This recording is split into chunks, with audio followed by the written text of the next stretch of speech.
يا حافظ القرآن رتل آيه. وہ کیا کسی نے کہا تھا دوپہر کو سلا دیتی ہے بچوں کو وہ اس ڈر سے گلی میں پھر کھلونے بیچنے والا نہ آ جائے. کبھی ہم نے ان لوگوں کے درد کو بھی سمجھا؟ ہم نے کبھی سیرت کے ان پہلوؤں پہ بھی غور کیا؟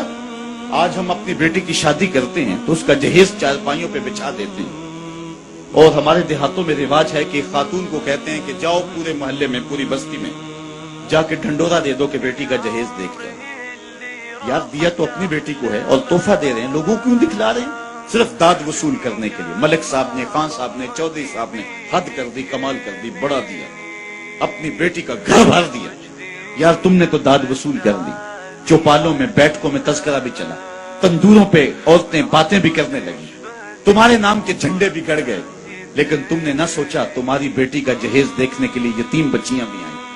تمہاری بیٹی کا جہیز دیکھنے کے لیے اس بوڑھے مزدور کی بیٹیاں بھی آئیں جو صبح اٹھ کر کے مزدوروں والے اڈے پہ جا کے بیٹھ جاتا ہے اور اس کو بوڑھا سمجھ کے کوئی قبول نہیں کرتا، اور وہ کہتا ہے مجھے 10 روپے کم دے دینا، مجھے ساتھ لے جاؤ، لیکن اس کو کوئی ساتھ لے جانے کے لیے تیار نہیں ہوتا. جب دھوپ خوب چمک پڑتی ہے اور اسے مایوسی ہوتی ہے کہ اب کوئی لینے نہیں آئے گا، تو وہ ڈبہ لٹکا کر کے روٹی والا گھر جب واپس پلٹتا ہے تو کوئی جانتا ہے اس کے قدم کتنے بوجھل ہوتے ہیں. آج وہ اپنی بیوی کو گھر سے نکلتے کہہ کے آیا تھا کہ جو رقم ملے گی اس کا آٹا لے کر کے آؤں گا، اس کا گھی لے کر کے آؤں گا. آج وہ خالی ڈبہ روٹی کا واپس جب پلٹا کے لے جا رہا ہوتا ہے، اس کے لیے گھر کی دہلیز نہیں ہوتی، پلسرات ہوتی ہے، اور اندر لوگوں کے کپڑے سی سی کے اور لوگوں کے گھروں کے برتن مانج مانج کے اپنے جہیز کی چیزیں بنانے والی بیٹیاں جب اپنے باپ کو یوں آج بھی خالی آتا ہوا دیکھتی ہیں تو جو کچوکے ان کے دل پہ لگتے ہیں اس کا مداوع کس کے پاس ہے؟ تم نے تو داد وصول کر لی، لیکن تمہاری بیٹی کا جہیز دیکھنے کے لیے اس مزدور کی بیٹیاں بھی گئی. تارا ٹوٹتا سب نے دیکھا، یہ نہ دیکھا ایک نے بھی، کس کی آنکھ سے آنسو ٹپکا، کس کا سہارا چھوٹ گیا.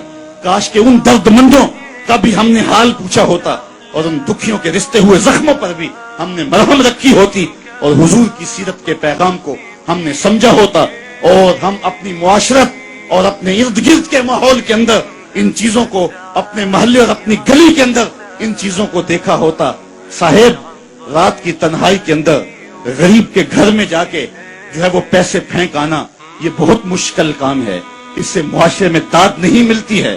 لوگ جو ہے وہ اخبارات میں اشتہار نہیں چھپاتے ہیں. یہ مشکل کام ہے، اس لیے انسان اس مشکل گھاٹی نہیں چڑھتا ہے. اللہ تعالیٰ سورۃ البلد میں ارشاد فرمایا فَلَقْتَحَمَ الْعَقَبَةَ وَمَا أَدْرَاكَ مَا الْعَقَبَةُ فَكُّ رَقَبَةٍ. اللہ اکبر. او اطعام فی یوم ذی مسغبہ. یہ مشکل گھاٹی ہے. کسی پھنسے ہوئے کی گردن چھڑانا ہے، کسی لاچار کے کام آنا ہے، کسی دکھی کے کام آنا ہے. میرے اور آپ کے آقا و مولا حضور ختمی المرتبت صلی اللہ علیہ وآلہ وسلم عید پڑھنے جا رہے ہیں، راستے کے اندر ایک یتیم بلکتا بچہ دیکھا. حضور رک گئے، سر پہ شفقت کا ہاتھ رکھا، پوچھا بیٹے آج عید کا دن ہے تم رو رہے ہو؟ کہا میرا باپ فلاں غزوے میں شہید ہو گیا، میری ماں کا سایہ بھی سر پہ نہیں، بڑی دنیا میں یہاں میرا کوئی نہیں ہے. دیوار کے ساتھ لگ کے بلک رہا ہے. عیدگاہ میں انتظار ہو رہا ہے، ہزاروں لوگ منتظر ہیں.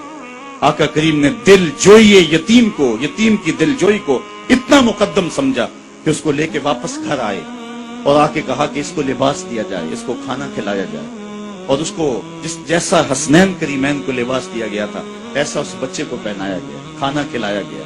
حضور نے احساس محرومی دور کرنے کے لیے مزید اس کے سر پہ شفقت بھرا ہاتھ رکھا اور مسکراتے ہوئے فرمایا کیا بیٹا تو اس بات کو پسند نہیں کرتا کہ محمد تیرا باپ لگے، عائشہ تیری ماں لگے اور فاطمہ تیری باجی لگے؟ اس نے کہا یہ رشتے مل جائیں تو اور کیا چاہیے. کہا آج کے بعد یہ تیرے رشتے ٹھہرے. ایک انگلی سے حسنین کو لگایا ہے، ایک انگلی سے وہ یتیم بچہ ہے. حضور عیدگاہ کی طرف بڑھ رہے ہیں، اور بھی بچے اپنے ماں باپ کے ساتھ جا رہے ہیں. یہ یتیم زبان حال سے کہتا ہے تھا تو یتیم، لیکن یتیمی کا مزہ آ گیا، مصطفیٰ کی انگلی تھام کے جا رہا.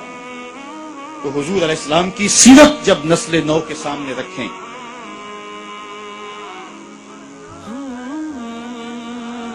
آج سسکتی انسانیت کی بات ہوتی ہے تو آج دنیا اس کی بات کرتی ہے. تو آئیے اپنے آقا کی سیرت کو اس روپ کے اندر دیکھیں، پڑھیں اور اس کی خوشبو کو پھیلائیں اور نسل نو کو بتائیں کہ آقا کریم علیہ الصلوۃ والسلام کس طرح دکھیوں کے درد بانٹنے والے تھے اور لاچاروں، یتیموں اور مسکینوں کے کس طرح کام آنے والے تھے. سمال الیتاما عصمت للارامل، بیواؤں کے آسرے تھے اور غریب ہو کے یتیم ہو کے یتیم پرور تھے. یہ 9 سال کی عمر ہے حضور کی، اس وقت کہا جا رہا ہے حضور کے لیے سمال الیتاما، یتیموں کا